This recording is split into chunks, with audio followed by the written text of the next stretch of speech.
Hello friends, and welcome to this little video. Friends, you see, these are guys of LCE, I think that's how they call the channel. They have a serious problem with verification of information and not deciphering from political communication and reality. They don't know the difference between that. All they know, but I think their hate for Russia makes them not see the reality. Je vous parle de Prigojine, le patron de Wagner. Il a fait une sortie où il était très en colère. Je vais vous proposer la vidéo. Il a dit des choses. Il a cité le ministre de la Défense. Il a cité le général, le chef d'état-major de la mer russe. Il a demandé les armes. Il dit que ces hommes meurent et autres. Il fait une vidéo où il est dans le noir. Il dit que les hommes sont là. Il n'a pas montré. Mais les gens ont dit oui, il y a des cadavres vraiment alignés. Il est en train de faire des vidéos autour des cadavres des hommes de Wagner. On parlait de Bakhmut. Il disait qu'il fallait qu'on lui donne les armes pour en découdre avec le reste de soldats ukrainiens qui sont encore à Bakhmut, qui occupent moins de 5% de Bakhmut pour l'instant. Et ils ont fait des émissions où ils ont démontré que Prigojine est agacé. Ça montre qu'il y a un dysfonctionnement dans l'état-major russe. Ça montre que le pouvoir de Vladimir Poutine est fragile. Ça montre que rien ne va. Vraiment, tout va mal. Regardez comment Prigojine, il dit qu'il va se concentrer en Afrique aujourd'hui. On a vu ceci, on a vu cela. Les gens oublient que c'est toujours Wagner qui a fait le sale boulot en Syrie. Ils sont toujours là en train de faire le boulot. Ils sont en Centrafrique. Ils sont au Mali. Ils sont dans beaucoup d'autres pays aujourd'hui. Et on voit ce qu'ils sont en train de faire. Et comme avait dit le président béninois, Patrick Talon, les États ont le droit de demander les services de qui ils veulent pour leur sécurité. C'est normal. Sinon, en Afghanistan, comment comprendre que les Américains avaient la sécurité privée? Ils utilisaient la sécurité privée en Afghanistan. Ils ont utilisé ça en Irak. Pourquoi est-ce qu'ils peuvent utiliser ça et les autres non? Ils ont les traits des terroristes. Donc en fait, c'est des bonnes guerres. En géopolitique, ce n'est que des intérêts. Quand les intérêts des uns et des autres sont menacés, ils utilisent des subterfuges pour pouvoir se défendre. Maintenant, parlons de Prigojine. C'est un cuisinier qui a connu Vladimir Poutine à Saint-Pétersbourg, c'est leur ville natale. Et Prigojine n'est pas seulement un boulanger, mais il est un très grand communicant. En fait, à chaque fois qu'il fait des sorties, c'est pour donner la matière aux médias mensonges en Occident de faire des débats. Et il essaie ça tous les jours. Et nos amis sur cette chaîne ne se rendent pas compte que c'est le travail de Prigojine. C'est-à-dire que la distraction. Il est fait bavarder tous les jours. Il fait des discours, il pompe sur Telegram, il fait vraiment, il est très en colère, il raconte, il débite des choses. Mais c'est un fin stratège. C'est un calculateur. C'est un gars qui sait où il part, il sait d'où il vient. Dès que c'est comme ça, les Russes, c'est pour ça qu'il y a le mot rusé. Les Russes sont rusés. Et il a fait cela parce qu'il savait que les gens d'en face devaient prendre pour dire oui, voilà, vraiment, c'est bon. Prigojine, vraiment, il est très en colère, ce n'est pas normal, vraiment, voilà. Donc l'Ukraine est en train de gagner parce que la pression monte, c'est en train de monter. Quelle pression? Volodymyr Zelensky était à la haine. Après les attentats que les Russes ont dit sur la Douma, on a vu le drapeau brûlé, et Kremlin, il a dit que son pays n'attaque pas la Russie sur le territoire russe. Son pays ne fait pas les attaques à Moscou. Le pays ne veut pas atteindre à la vie de Vladimir Poutine. Vous savez pourquoi, n'est-ce pas les amis? Vous êtes tellement intelligents, je suis sûr. Tous ceux qui suivent les vidéos ici sont des gens vraiment brillants. Parce qu'il a peur des représailles. Il a peur maintenant qu'on commence à attaquer sa personne et son gouvernement. Et les gens qui l'ont poussé à faire ces différents actes-là se sont dit, hey, attention, il faut démentir vite fait parce que là, les gars ont la capacité de faire mal. On croyait que les Russes, au départ, n'ont pas voulu détruire l'Ukraine. S'ils avaient voulu détruire l'Ukraine, ils devaient faire la politique de la terre brûlée. Ce que les Américains ont fait en Irak, ce qu'ils ont fait en Afghanistan. Les Russes n'ont pas voulu de cela. C'est quand on a voulu transformer cette opération militaire à une guerre d'usure, les Russes se sont dit, ok, on va aller à la guerre comme à la guerre. Quand on a détruit une partie des ponts de Crimée, c'est là où les gens ont dit, mais c'est sérieux cette affaire. Donc le terrorisme et autres est entré dans ça. Et c'est la première fois dans le monde où on voit les actes de terrorisme appréciés sur les chaînes de télévision. C'est la première fois dans le monde. Si ça arrive dans leur pays, vous allez trouver les patrons, au nom des chefs d'État, sous-préfets en Afrique, qui vont faire des discours, qui vont faire le déplacement. Mais, en fait, les amis, restons dans le sujet des Prigojine. Il dit, le patron de Wagner, c'est un gars rusé. En fait, c'est un Russe. Et il essaie tout le temps ce qu'il veut entendre comme discours.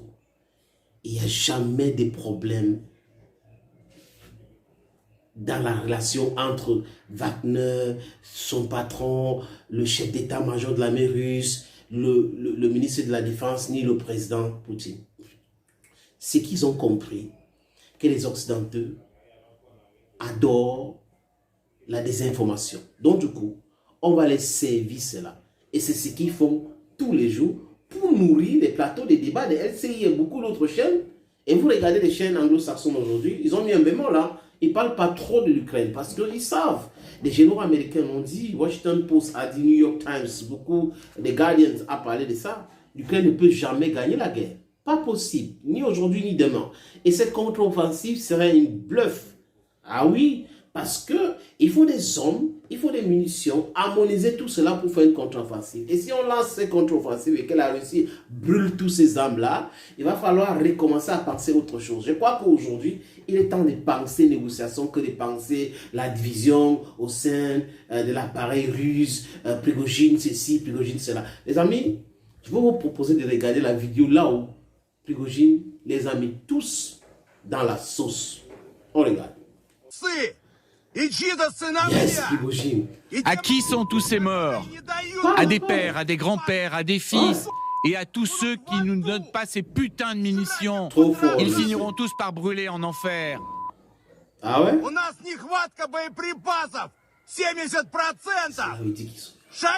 Il nous manque 70% de munitions. Shoigu, Gerasimov, où sont ces putains de munitions?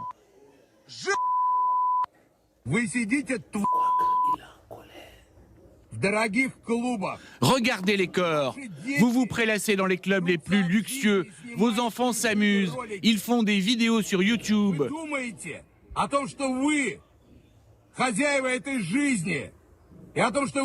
Vous croyez quoi tous? Que vous êtes les maîtres de leur vie? Que vous pouvez disposer de leur vie? Vous croyez que parce que vous bombardez des entrepôts en Ukraine, ça vous autorise à faire ce que vous voulez de leur vie?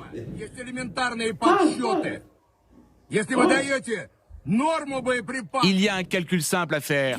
Si vous nous donnez assez de munitions, il y aura 5 fois moins de morts. Ce sont des volontaires qui viennent mourir pour vous. Gardez ça à l'esprit.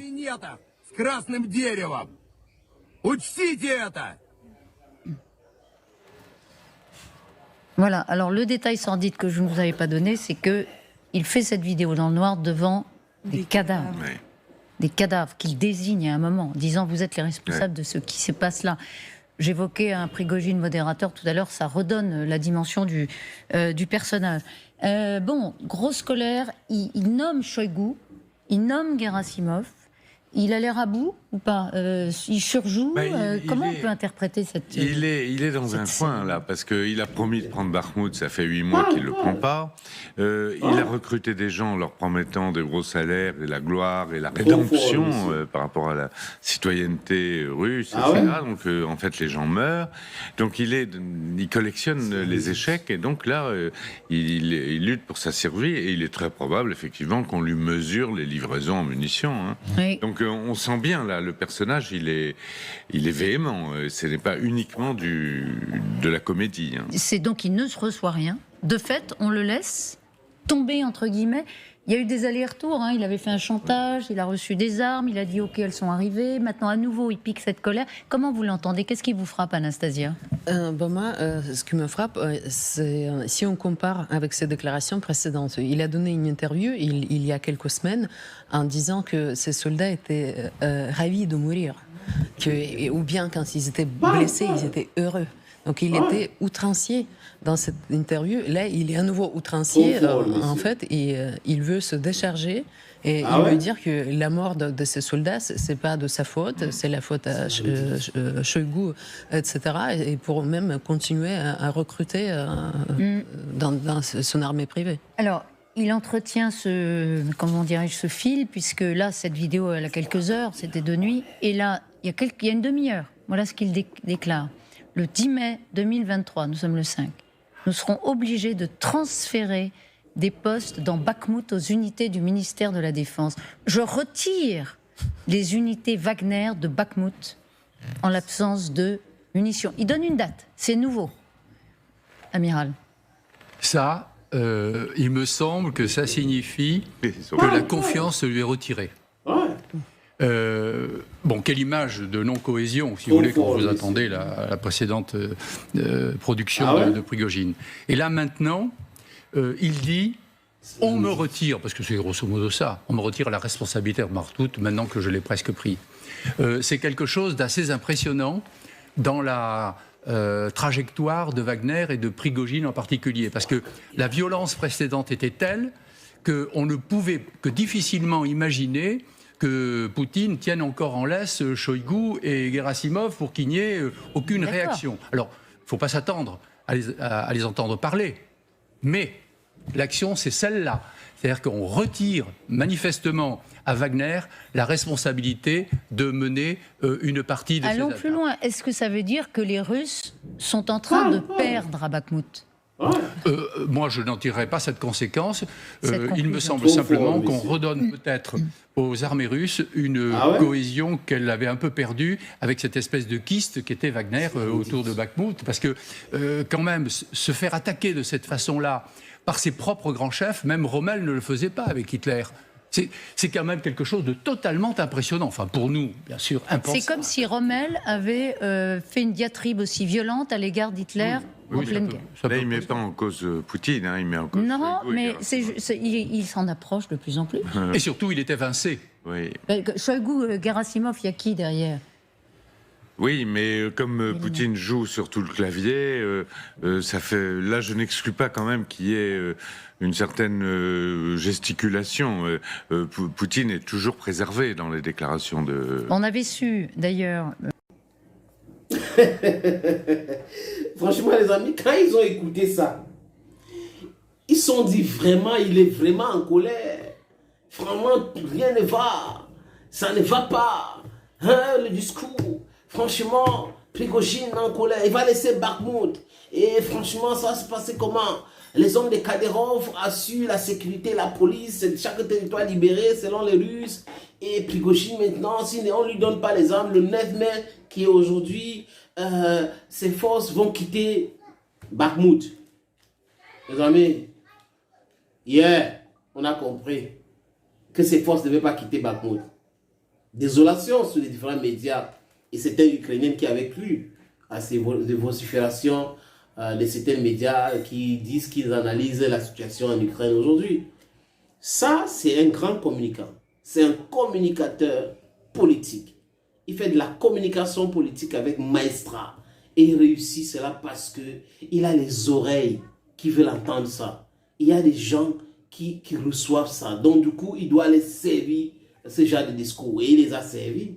En gros, vous voyez le 9, les gens se comportent comme si les jours ne peuvent pas passer, les heures ne passent pas. Voilà le 9 aujourd'hui. Les forces de Prigojine, dont le Wagner, restent à Bakhmout. Et ils ont été ravitaillés. Ce n'est pas ce qu'il était en train de dire, mais il les a poussés à faire des analyses en pensant que rien ne va et tout. Ils ont cru en cela. Prigojine, c'est un russe. Donc c'est un rusé. Vous savez, les bons cuisiniers aussi sont les bons boulangers.